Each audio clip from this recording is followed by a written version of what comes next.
กราบสุขสบายดีพี่ๆน้องๆเข้าสู่ช่อง YouTube เบาน้อยออฟฟิเชียลอีกแล้วเนาะมื้อนี้ดีใจหลายทีมงานบ้านท่าเรือผู้ข่าเบาน้อยสิได้มาถ่ายทำเอิ้นว่าเป็นซีรีส์สั้นให้กับทีมงานไทยบ้านท่าเรือโปรดักชั่นเนาะ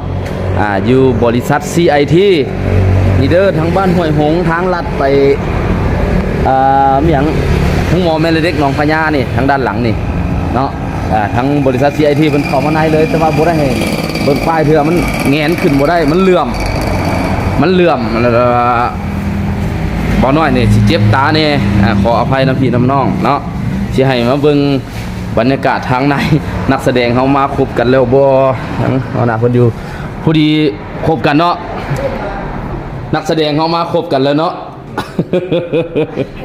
เด้เมื่อวันคานเมื่อน้องวันสิไปมีทั้งกันเบาน้อยทั้งเจ้ปุ้ย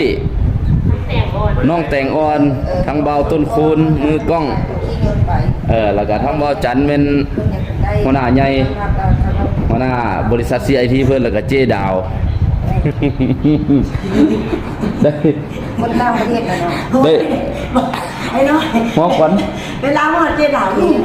หัวก็เลี้ยวเบื้องหน้าเจ๊ดาวเป็นตะหัวแล้วอยากหัวแล้ว FC ไปเจอบุญทาสมมอ FC เป็น FC หูเมาเนาะย่างมาแล้วก็ย่างน้อยบักข้างชื่ออยู่อ่ะทำท่าชื่ออยู่มึงมาก็ไปแล้วหลายคนกับทีมงานอันอี้ขี้งวันได้สักอีแสดงกับมึงมีขี้งวันนั่นนี่นะเจ๊ปุ้ยเห็นบ่เราก็ได้มาเราคาเวียกระเดามันมาคักเลยเนาะมันร้องเพลงได้กระบอกมันลำเก่งกระบอกม่วนกระบอกเห็นมันลำมันคือท่าสมมอเพลงอันนุ่มนะเขาสาวน่าเกลือนะเราเห็นแล้วว่าติดตามเลยเนาะวันนี้เฮาสีไทยทำเป็นเรื่องที่2เนาะของบริษัท CIT เป็นเรื่องที่2สิได้ทายให้พี่น้องได้เบิ่งกันแต่ว่าทางบ่าวน้อยนี่เอามาถ่ายลงช่องบ่าวน้อย Official แต่งก่อนเอาพากันยกรถเด้อเดี๋ยวถ้าว่าบ่าวน้อยนี่บ่เอาเถื่ออันนี้ทั้งงานทั้งน้องสาวบ่เนาะเป็นงานฝ่ายที่ดีกินข้าวกินน้ำอิ่มแล้วเนาะกินข้าวกินน้ำอิ่มแล้วแต่อันน่ะบ่าวน้อยเองก็อิ่มแล้วอิ่มใจอิ่มอีหลีแล้วก็ผู้ดีได้กินลาบผู้ดีได้แบ่งลาบมานี่ยันกินกูเบิดว่าจังได๋ยันกินกูเบิดก็เลยว่าแบ่งลาบมาแล้วผู้ใดอยากกินตื่มเนาะสาวยังโสดบ่ได้ยังโสดอีกโสดบ่ถูกตายเบิ่งอีกบาทนึงยังโสดเบิดบ่ทันได้มีครูมีผัวเนาะ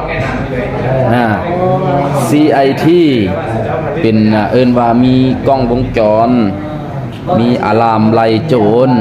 แล้วก็เอิ้นว่าเป็นที่ปรึกษาทางด้านการค้าการหยังเนาะ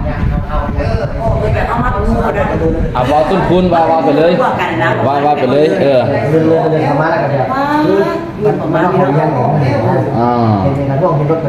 เอาย่างไล่เขามาตั้งแต่3-4 คนเรื่องก็เยอะว่าคุยมาผมโดนหนีมาหน่อยเปลี่ยนมุมเป็นซื้อกล้องวงจรปิดบ้านกูมันนิ่งกับมึง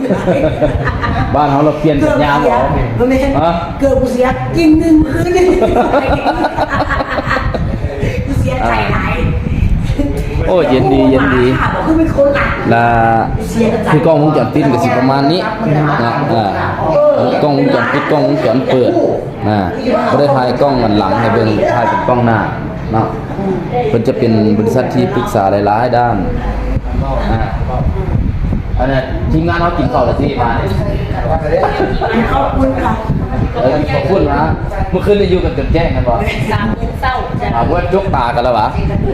เมื่อคืนนี่นะมีไผเนี่ย หลายคนเนี่ยเห็นว่ามังมาไปเนี่ย ทีมงาน เอาเจ้าชายกับมุมนี้มุมเจ๊ปุ้ยลงกูบ้าน้อยกูถ่ายเอาให้หัวมันเบิ่ง ใส่ เบิ่งหน่อยเนี่ย นี่บ่ ไก่ห่ายไปซี่ใหญ่บัวหน่อย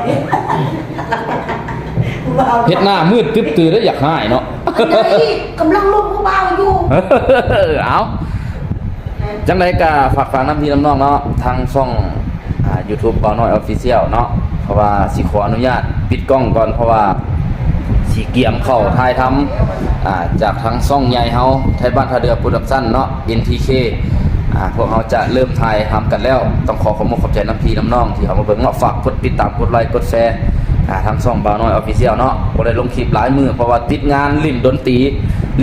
มื้อนี้ได้พักและสิลงคลิปให้พี่ให้น้องได้เบิ่ง